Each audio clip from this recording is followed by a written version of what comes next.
కర్నూలు జిల్లాకు వచ్చారు. ఫస్ట్ కర్నూలు జిల్లా ఎక్కడికి చేశారు మీరు? ఇక్కడ కర్నూలు 4th రౌండ్లో ఎస్ఐగా పనిచేశాను. ఆ తర్వాత అక్కడ నుంచి వచ్చిన తర్వాతనే నెక్స్ట్ ప్రమోషన్ వచ్చింది. నంద్యాల కూడా చేశారా? నంద్యాల 2 టౌన్లో చేశాను. ఏమున్నాడు సార్ అప్పట్లో? Nandyal 2 town SHO Srinivasulu sir ఉండేవారు. నేను జస్ట్ ఎస్ఐగా ఉండేవాడిని అక్కడ జస్ట్ ఒక 6 months ఏమో చేశాను. ఇక్కడ కర్నూలులో ఏముంది 4th రౌండ్లో? కర్నూలు 4th రౌండ్లో ఆల్మోస్ట్ 2 years చేశాను. ఏమన్నా మంచి కేసులు గుర్తున్నాయా? అక్కడ చాలా కేసెస్ చేశాను. ఒకటి చెప్పండి. మంచి కేసెస్లో ఒక లారీ నిండా ఏమంటారు మన ఇల్లీగల్ క్రాకర్స్ వస్తాయి కదా, అన్ఆథరైజ్డ్ క్రాకర్స్, వాటిని సీజ్ చేశాం. అలాగే గుట్కా కర్ణాటక నుంచి ఇల్లీగల్ ట్రాన్స్పోర్టేషన్ జరిగేది, అది కూడా ఒక లారీకి సీజ్ చేశాం. ఇవి చిన్న చిన్నవి అనుకోండి కేసెస్. ఒక పెద్ద కేసు ఏమంటే ఒక డే అఫెన్సెస్ జరుగుతాయి. డే ప్రాపర్టీ అఫెన్సెస్ అంటే హౌస్ బ్రేకింగ్ అంటాం. అవి జరుగుతాయి. అవి జరిగిన తర్వాత అంటే రెగ్యులర్ ఇంటర్వెల్స్ ఆఫ్ టైమ్స్లో కర్నూలులో 2 టౌన్ ఏరియాలో ఒకటి, 4th టౌన్ ఏరియాలో ఒక 3, ఇట్లా అటు ఇటు హైవేకి దగ్గరలో అఫెన్సులు చేస్తూ వెళ్తున్నారు. డే టైమే చేస్తున్నారు. ఓకే. సో ఏం జరుగుతుంది అని చెప్పేసి మనం వాటి గురించి వర్కౌట్ చేస్తూ సీసీ కెమెరాస్ వెరిఫై చేసుకుంటూ మనం ఉన్నాము.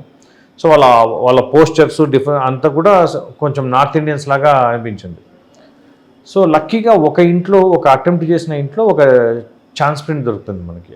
ఆ ప్రింట్ సబ్దార్ అని చెప్పేసి ఉత్తరప్రదేశ్లో హాపూర్ విలేజ్కి సంబంధించిన సబ్దార్ అనే ఓల్డ్ అఫెండర్తో మ్యాచ్ అవుతుంది. అతను గతంలో హైదరాబాద్లో అరెస్ట్ అయింటాడు వేరే కేసులో. సో ఇది పట్టుకునేసి మనం హైదరాబాద్కి వెళ్ళడం జరిగింది. అక్కడికి వెళ్ళిన తర్వాత ఈ సబ్దార్ గురించి వాళ్ళ గ్యాంగ్ గురించి పూర్తి డీటెయిల్స్ కలెక్ట్ చేసుకోవడం జరిగింది. సో నెక్స్ట్ ఆ డీటెయిల్స్ అన్ని గ్యాదర్ చేసుకున్న తర్వాత హాపూర్కి బయలుదేరి వెళ్ళాం యూపీలో. ఎవరు ఎస్పీ ఎవరు ఉండేప్పుడు మీకు? ఇక్కడ గోపీనాథ్ జెట్టి గారు ఉండేవారు. సో అప్పుడు 4th టౌన్ ఇన్స్పెక్టర్గా వచ్చేసి శ్రీనివాస్ రెడ్డి సార్ ఉండేవారు. సో అక్కడ నుంచి నెక్స్ట్ మనం ఇక్కడ ఎస్పీ గారితో ఫారెన్ పాస్పోర్ట్ తీసుకొని యూపీకి బయలుదేరి వెళ్ళాము. You believe it or not అంటే 40 days మనం యూపీలో క్యాంప్ చేసాం, మొత్తం గ్యాంగ్ మొత్తాన్ని రికవర్ చేయడానికి. 40 days? 40 days ఎక్కడ? యూపీలో హాపూర్లో. సో అది కాకుండా మనం వెళ్ళిన టైము డిసెంబర్, మంచి చలి area. Temperature daily 6 to 10 degrees మధ్యలో ఉండేది. సో ఆ టైంలో హోటల్లోనా అంటే ఫస్ట్ 1 week మనం ఓన్లీ వెహికల్లోనే తిరిగేవాళ్ళం, వెహికల్లోనే పడుకునే వాళ్ళం, వెహికల్లోనే తిరిగేవాళ్ళం. ఆ దగ్గరలో రైల్వే స్టేషన్ ఏది ఉంటే అది, అంటే పోలీస్ అన్న ఫీలింగ్ రాకుండా రైల్వే స్టేషన్ అక్కడ ఏం దొరికితే అక్కడ స్నానాలు చేసుకొని ఏది దొరికితే అది తినుకుంటూ జస్ట్ అక్కడ పరిస్థితులకు అలవాటు కావడానికని అలా చేసేవాళ్ళం. తర్వాత అంటే లోకల్ పోలీస్కి కూడా తెలియకుండా మనం మామూలుగా ఏదో టూర్కి వచ్చినట్లుగా మనం హోటల్లో రూమ్ తీసుకునేసి సో బయట మన ఆపరేషన్స్ చేసుకుంటా ఉండే రెక్కీ చేసుకున్నాము. పకడ్బందీగా పక్కా ఇన్ఫర్మేషన్ పెట్టుకున్నాము. మొత్తం అందరినీ కూడా పికప్ చేసాము. ప్రాపర్టీ అంతా రికవర్ చేసాము. దాదాపుగా ఒక 1/2 kilo gold, 2 kilos silver recover చేసాము. అలాంగ్ విత్ గ్యాంగ్ మనం తర్వాత ఇంట్రాగేషన్లో తెలియదంటే మొత్తం 21 దొంగతనాలు చేశారు వాళ్ళు ఇక్కడ కర్నూలులో. ఓకే. సో 21 దొంగతనాల్లో కూడా మనము మొత్తం ప్రాపర్టీ అందరికీ కూడా మనం ఇవ్వడం జరిగింది.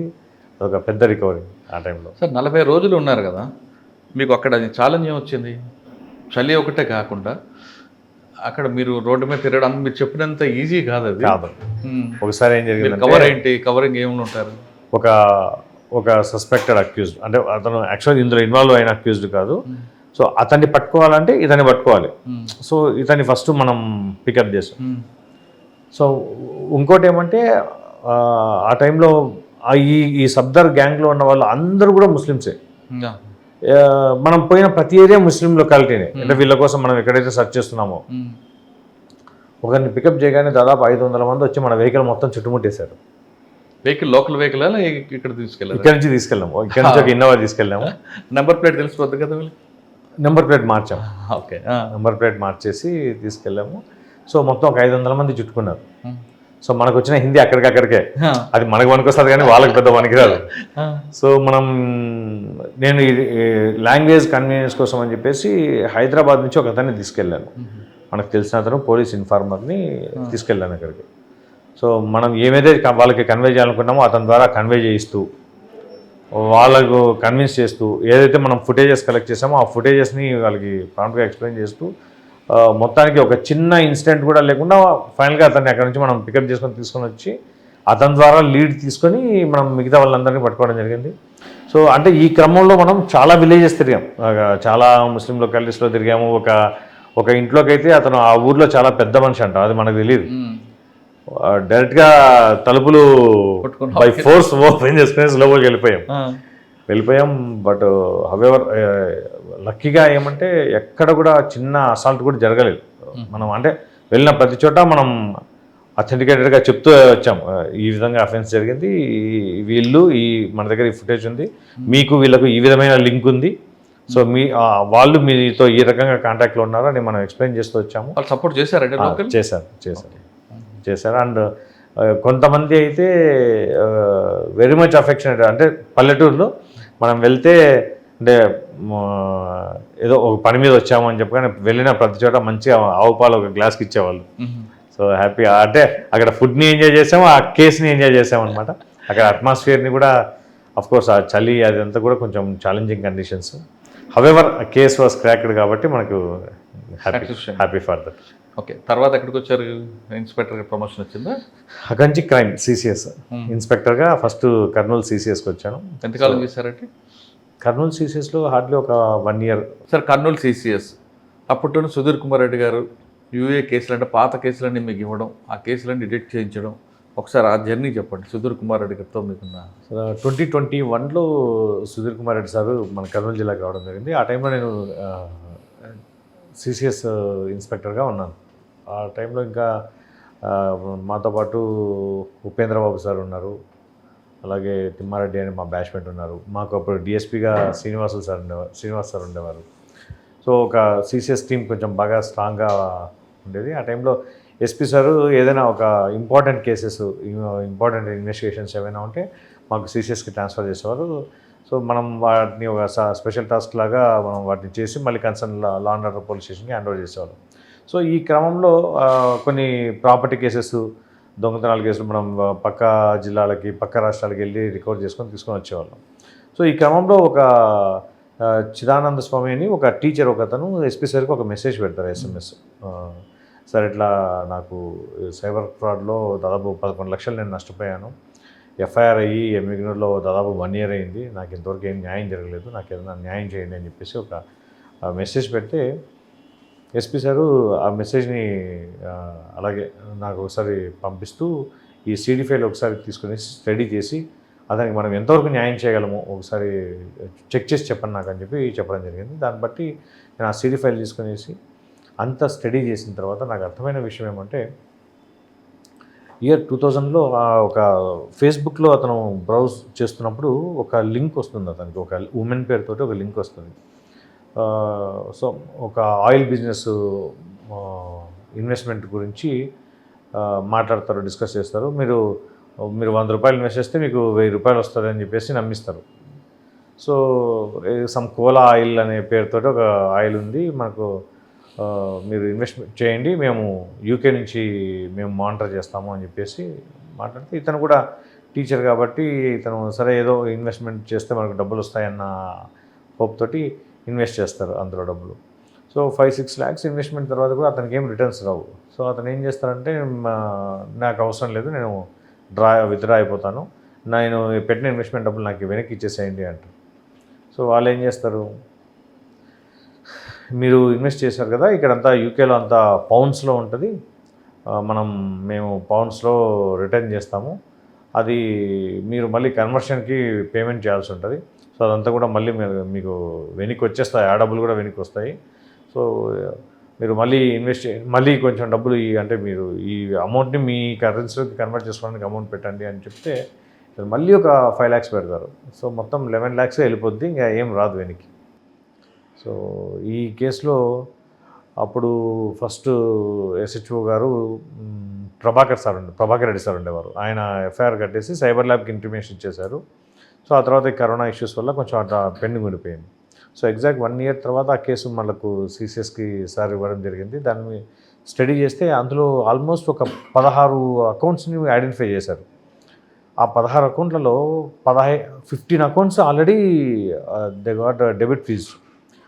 ఒక్క అకౌంట్లో మాత్రం ఇంకా ట్రాన్సాక్షన్స్ జరుగుతూ ఉన్నాయి, అది మనం ఐడెంటిఫై చేసుకున్నాం. చేసి అందులో నుంచి అమౌంట్ ఎక్కడ విత్డ్రా అవుతుందంటే ఢిల్లీలో విత్డ్రా అవుతుంది అమౌంట్. సో ఇమ్మీడియట్గా ఎక్కడెక్కడ విత్డ్రా అవుతుందో ఆ లొకేషన్స్ అన్నింటిని ఐడెంటిఫై చేసుకొని మనం టీమ్ని సార్ పర్మిషన్ తోటి, ఎస్పీ సార్ పర్మిషన్తో మనం టీం ఢిల్లీకి బయలుదేరడం జరిగింది. సో మేము హార్డ్లీ ఒక 3 members police personnel, 1 language convenience కోసం ఒకరిని తీసుకెళ్తాం కదా ఇన్ఫార్మర్, మన ఇన్ఫార్మర్ని వెంట పెట్టుకునేసి తీసుకెళ్ళిపోవడం జరిగింది. సో అక్కడికి వెళ్ళిన తర్వాత ఫస్ట్ మనం ఎవరైతే అమౌంట్ విత్డ్రా చేస్తున్నారో వాళ్ళిద్దరు కూడా ఉమెన్, లేడీస్. సో ఫస్ట్ మనం లేడీస్ని ఐడెంటిఫై చేయడం జరిగింది. ఐడెంటిఫై చేసి అక్కడ లోకల్ ఒక ఇన్ఫార్మర్ని సెట్ చేసుకొని అతని ద్వారా ఈ లేడీస్ని మనం ఫస్ట్ మన కంట్రోల్లోకి తీసుకోవడం జరిగింది. సో వీళ్ళు ఇచ్చిన ఫర్దర్ ఇన్ఫర్మేషన్ ద్వారా వీళ్ళు నైజీరియన్స్ ఈ టైప్ ఆఫ్ ఫ్రాడ్స్ చేస్తున్నారు అని చెప్పి మనం ఐడెంటిఫై చేసుకోవడం జరిగింది. సో ద్వారకాలో 3 పీకాక్ పార్క్ దగ్గర ఒక బిల్డింగ్లో 3 ఫ్లోర్స్ బిల్డింగ్లో వీళ్ళు స్టే చేసేవారు. సో అక్కడికి వెళ్ళేసి మనం ఎవరైతే ఈ సైబర్ ఫ్రాడ్ చేశారో వాళ్ళని మనం ప్రాపర్గా ఐడెంటిఫై చేయడం జరిగింది. అక్కడ మనం చెక్ చేస్తున్న సమయంలో వాళ్ళ దగ్గర దాదాపుగా మనకు ఒక బ్యాంక్ పాస్బుక్స్, డెబిట్ కార్డ్స్, ఆ పాస్బుక్స్కి లింక్ అయిన సిమ్ కార్డ్స్, ఇలా మనం చాలా మెటీరియల్ మనము అక్వైర్ అక్కడ మనం సీజ్ చేసుకోవడం జరిగింది. అలాగే ఇతను ఏదైతే ల్యాప్టాప్ యూజ్ చేసి అంటే ఉమెన్ పేరుతోటి చాటింగ్ చేశాడో ఆ చాటింగ్తో సహా ఆ సిస్టంలో మనకు ఇతను యూజ్ చేసినవి, అలాగే ఇతనికి ఏదైతే వాట్సాప్ కాల్, కంప్లైంట్కి ఏదైతే వాట్సాప్ కాల్ వచ్చిందో అంటే +44 సిరీస్ తోటి స్టార్ట్ అయిన నెంబరు, అదే నెంబర్ మనకి అతని ఫోన్లో దొరకడం. మంచి ఎవిడెన్స్. సో ఇట్లా మనం ఎవిడెన్స్ని లింకప్ చేసుకునేసి వాళ్ళందరినీ కూడా అక్కడ నుంచి పికప్ చేసుకొని ఆల్ ద వే వాళ్ళని పికప్ చేసే టైంలో కూడా అక్కడ నుంచి మళ్ళీ నైజీరియన్స్ మన మీద అటాక్ చేయబోతే all the way by road మనం అక్కడ నుంచి ఇమ్మీడియట్గా ఇక్కడికి రావడం జరిగింది. మీన్వైల్ మనం ట్రాన్స్పోర్ట్లో అంటే దారిలో జర్నీలో ఉన్న సమయంలోనే ఎస్పీ సార్కి ఇన్ఫర్మేషన్ అంతా పంపిస్తే, సార్ మనకి డిస్ట్రిక్ట్ లెవెల్లో ఎఫ్ఆర్ఓ సారే కాబట్టి మనకు వాళ్ళకి సంబంధించిన ఈ పాస్పోర్ట్ డీటెయిల్స్, వీసా డీటెయిల్స్ అన్నిటి కూడా సారు మనం జర్నీలో ఉన్న టైంలోనే అన్నింటినీ గ్యాదర్ చేయడం జరిగింది. సో వాళ్ళని ఇక్కడికి తీసుకొని వచ్చి మొత్తం కేసు అంతా ప్రాపర్గా బిల్డ్ చేసిన తర్వాత లోకల్గా ఇక్కడ ఎమ్మిగినూరు కోర్టులో అతన్ని ప్రొడ్యూస్ చేయడం, వాళ్ళని 5 మందిని కూడా ప్రొడ్యూస్ చేయడం జరిగింది. సో 3 నైజీరియన్స్, 2 మణిపూరి అమ్మాయిలు, మొత్తం 5 మందిని కూడా మనం అరెస్ట్ చేసి తీసుకొని వచ్చి ఇక్కడ ప్రొడ్యూస్ చేసిన తర్వాత వాళ్ళకందరికీ కూడా రిమాండ్ ఆర్డర్ చేయడం జరిగింది జడ్జి గారు. సో అప్పటి నుండి వాళ్ళ అలాగే యూటీపీ అంటే అండర్ ట్రయల్ ప్రిజనర్స్గానే పెట్టి మనం ట్రయల్ కూడా కమెన్స్ చేయించడం జరిగింది. So during the course of trial మనకు ఏపీపీ గోపాలకృష్ణ గారు సార్ చాలా మంచి ఎఫర్ట్స్ పెట్టారు. ఫైనల్గా మనకు ఆ 2 ఉమెన్ కూడా వాళ్ళు చేసిన తప్పుని మేషర్ గారి ముందు ఒప్పుకోవడం జరిగింది. సో వాళ్ళకి 1 year కన్విక్షన్ రావడం జరిగింది. రిమైనింగ్ 3 బాగా నైజీరియన్స్ మాత్రం చాలా గట్టిగా ఛాలెంజ్ చేశారు, వాళ్ళు ఫైట్ చేశారు. బట్ హవెవర్ మనం చేసిన ఇన్వెస్టిగేషన్లో ఉన్న మెరిట్స్ని బేస్ చేసుకొని జడ్జి గారు ఒక్కొక్కరికి కూడా 3 సంవత్సరాల పాటు కన్విక్షన్ చేయడం జరిగింది. వాళ్ళు అప్పీల్కి వెళ్ళారండి? అప్పీల్కి వెళ్ళారు. తర్వాత అప్పీల్కి వెళ్తే వాళ్ళకి అప్పటికే 2.5 year కన్విక్షన్ పీరియడ్ కంప్లీట్ అయిపోయింది కాబట్టి సో ఆ 6 months వాళ్ళకి ఇచ్చారు. 6 months మాత్రం వాళ్ళకి కన్విక్షన్ పీరియడ్ తగ్గడం జరిగింది. ఆ తర్వాత మళ్ళీ డిపోర్టేషన్ ప్రాసెస్ చేయడం జరిగింది. వాళ్ళ ఎంబసీ ద్వారా మన ఇండియన్ గవర్నమెంట్ వాళ్ళని వాళ్ళ దేశాలకు పంపించడం జరిగింది. సార్ అందులో వాళ్ళకి శిక్ష పడింది, మరి విక్టిమ్కి ఏమైనా బెనిఫిట్ ఉందా? అందులో మనం అకౌంట్స్ అన్నీ ఫ్రీజ్ చేసాం. సో మనకి క్యాష్ ఏదైతే 80,000 జరిగిందో ఆ 80,000 క్యాష్ కోర్టు ఇమ్మీడియట్గా అతనికి హ్యాండ్ ఓవర్ చేయడం జరిగింది. అలాగే ఏదైతే అమౌంట్ అకౌంట్స్లో ఫ్రీజ్ అయిందో ఆ అమౌంట్స్ కోసం అతను మళ్ళీ పిటిషన్ వేసుకోవడం జరిగింది.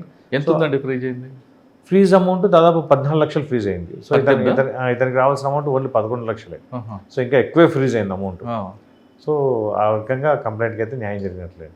ఓకే.